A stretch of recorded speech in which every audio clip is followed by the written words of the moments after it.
All right. So you mentioned flow down earlier. So we're going to dive into Yep. that now. Is maybe talk a little bit about the flow down rule. Sure. And the first thing I want to warn people, if you're watching this video and you don't have a one of the clauses in your contracts now, but maybe you're downstream of some contractors that you think may, you can ask them to, by the way, like, hey, are you guys going to have to do CMMC? Are you working towards CMMC? Ask everybody that you work with, basically, because they're going to be required to flow whatever relevant controls down to you, right? So let's say I'm a Curtis contractor company, right?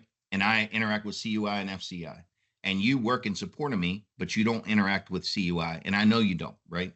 So I'm only going to flow down to you CMMC level 1, right? Because you don't interact with any CUI. And what's interesting about that is till I flowed that down to you, you'd never known that you needed to meet that requirement, right? So that's why I'm saying start having those conversations. I mean, magic wand, perfect world. Everybody just shoots for 800, 171 no matter what. I would love it if that happened. I think the landscape of cybersecurity would be a better place if it did. But I understand that's not achievable. You know, for my little, I have a client that has 4 endpoints, right?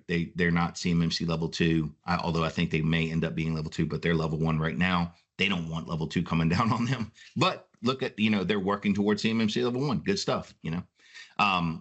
That's what's going to happen.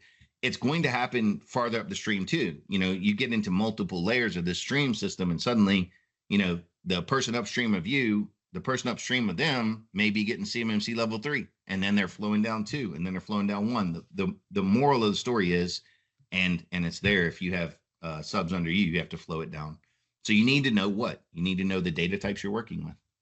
You need to know their flow, right? You're required to flow down the requirements to anyone else below you, and you can expect to have requirements flowed down to you. That's the best way to talk about flow down.